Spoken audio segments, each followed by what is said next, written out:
Welcome to Conversations with Candidates. I'm Thor Jourgensen, news editor of the Daily Item and itemlive.com. Our guest is Republican candidate for sheriff, Craig Lane. Welcome. Thank you for having me. Appreciate You're quite welcome. Tell us about your background. Why are you running for sheriff? Well, Thor, for the past 15 years, I've worked at the Sheriff's Department. I've been a sergeant for the last 10, currently assigned to our segregation gang unit.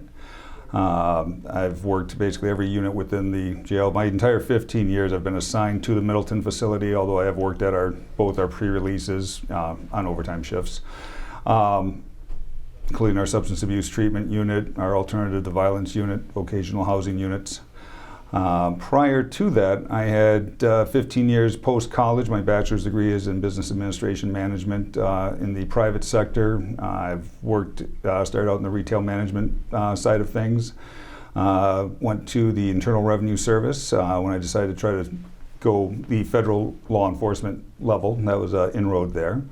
Ended up at AT&T Universal Card and was a fraud investigator for them and MasterCard International. And that was at that time I went through the police academy, which was also for corrections down in Florida. There I met my wife, who is a Newburyport native. She was going to school. She said once she got done, she was going back north. And as you can see, I tagged along a little bit reluctantly, did not want to go back to the snow and cold, being a native of Michigan. And I went to Florida for a reason after I got out of college.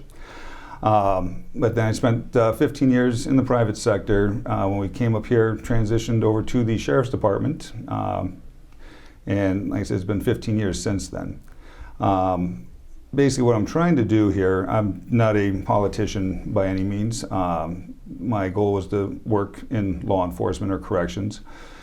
The Sheriff's Department provided the opportunity to get a foot in the door, and after 15 years, I'd say that's going to be my home till retirement anyways. Prior to starting this endeavor, I was also the president of the officers union that represents the 425 officers and sergeants. So I'm very in tune to the needs of the staff there.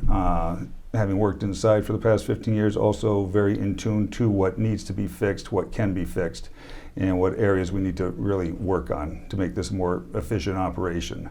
Unfortunately, the department being run as a political organization for the past 20 years is not by nature the most efficient, so there is quite a lot of room for improvement. Why don't you expand on that last remark and sort of highlight your top two priorities for how, if elected, you would improve the Sheriff's Department? Primarily what we need to do is look at the organizational structure and the way, if you look just within the housing, and keep in mind, care, custody, and control of inmates is the nutshell of what we do. That's about 90% of our work. The aftercare, outplacement, it is a big part of that puzzle, but from a budgetary standpoint, the actual custody and care of the inmates is where the majority of the money goes. Looking at the way our current supervisory structure is set up, the number of management that we have in the housing area, it's certainly, you have redundancies, you have people that are basically doing clerical functions that are getting decision maker salaries. That's not the way taxpayer money should be spent. What I would like to do is just take the business practices that I have learned over the years, apply those to the organization, streamline it, basically make it more efficient for the operation standpoint and from a financial standpoint. The opioid crisis is a major concern and touches every family probably in Massachusetts.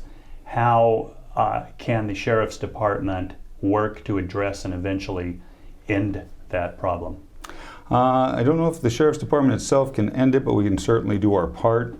When inmates come in, and like you said, due to the opioid crisis and drug problems, a large percentage of our population is incarcerated due to crimes either to support their habits or in the trafficking, distribution side of it.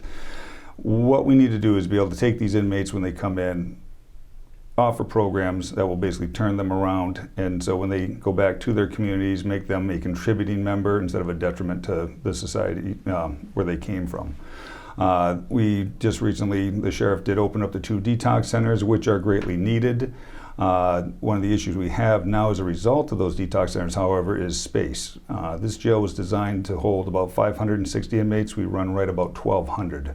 So it is severely overcrowded. And we lost approximately 112 beds as a result of the detox centers opening up, because they only hold 42 each as opposed to the 80 they previously held. And one being female, so that's 80 male beds we lost right there. The overcrowding is to a point now that actually last weekend we stopped taking inmates and had to send 30 to Middlesex. And we had about another 25 sleeping on the floor.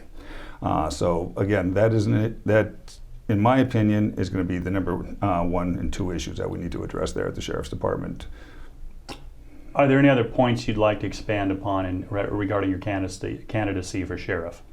Well, it's, over the last several months, I've had the opportunity to get to know the candidates, at least on the Republican side, that I'm working with, or if you want to call against, for the race anyways. And a lot of them bring different experiences. We have 2 police officers. We have another officer from our pre-release that's running. We have a assistant superintendent from the Department of Corrections.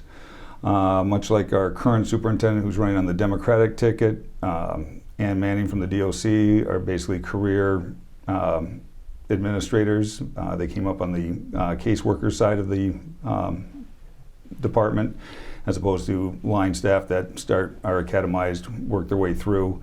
I think to really understand the nuts and bolts of the operation, you really need to have worked inside, behind the walls.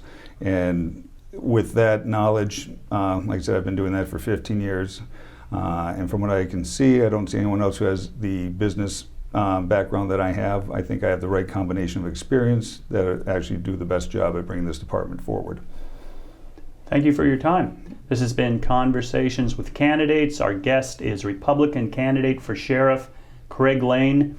Please read the daily item, itemlive.com, and remember to vote on Thursday, September 8th. Thank you, sir. Thank you very much. Appreciate it.